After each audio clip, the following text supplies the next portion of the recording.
माझ्याकडे शेवभाजी वेगवेगळ्या पद्धतीने बनवली जाते, पण राजस्थानी शेव टमाटरची भाजी ही सगळ्यात फेवरेट आहे, कारण की ही खूप खायला टेस्टी लागते। इथे मी कढईमध्ये तूप घेते आणि तेल गरम झालं की राई घालायची, जिरं, मिरी, लवंग, सुकी लाल मिरची, कढीपत्त्याची पानं, थोडीशी हिंग।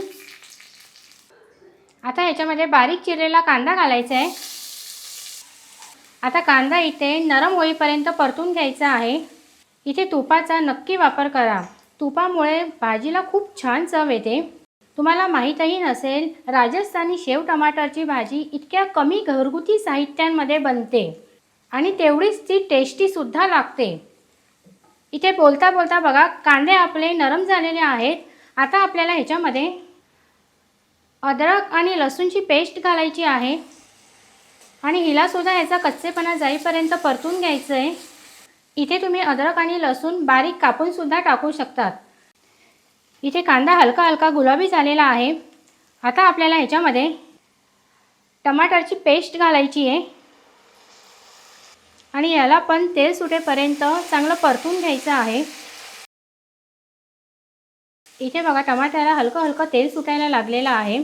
आता याच्यामध्ये आपल्याला काही ड्राय मसाले घालायचे आहेत। हळद, लाल मिरची पावडर, धनेपूड आणि मसाले जळू नये म्हणून ह्याच्यामध्ये थोडंसं पाणी घालते। आता हे मसाले चांगले ह्याच्यामध्ये मिक्स करून घ्यायचे।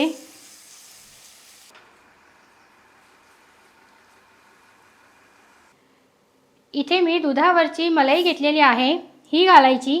जर मलाई नसेल तर तुम्ही क्रीम सुद्धा घालू शकतात, नाहीतर त्याऐवजी दहीचाही वापर करू शकतात। ह्याच्याने सुद्धा भाजीला खूप छान चव येते। क्रीम घातल्यानंतर ह्याला मी चांगलं परतून घेतलेलं आहे। आता आपल्याला ह्याच्यामध्ये गरम पाणी घालायचं आहे। गरम पाणी घातल्यामुळे भाजीला तेलही खूप छान सुटतं। तर तुम्हाला भाजी कितपत घट्ट आणि रस्सेदार हवी आहे, त्या पद्धतीने तुम्ही इथे पाण्याचा वापर करा। आता याला आपण एक उकळ काढून घेऊया। भाजी उकळली की ह्याच्यामध्ये हिरवी मिरचीचे तुकडे घालायचे, गरम मसाला,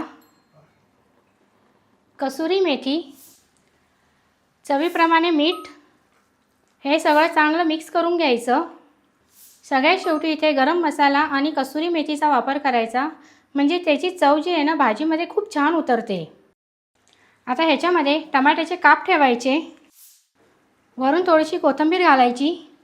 इथे आपण टमाट्याचा जास्त वापर केलेला आहे। जर तुम्हाला ह्याच्यामध्ये आंबटपणा कमी करायचा असेल तर थोडीशी साखर किंवा गुळाचा वापर करू शकतात। तर मी ह्याच्यामध्ये थोडासा गूळ घालते आणि याला चांगलं मिक्स करून घेते। इथे मी लाल कलरची शेव घेतलेली आहे, जी आपण भाजीसाठी वापरतो ती शेव इथे घ्यायची आहे। आता ही ह्याच्यामध्ये घालायची आणि याला मिक्स करून घ्यायचं आहे आणि फक्त 2 मिनिटांसाठी आपण हिला मंद आचेवरती शिजू देणार आहोत।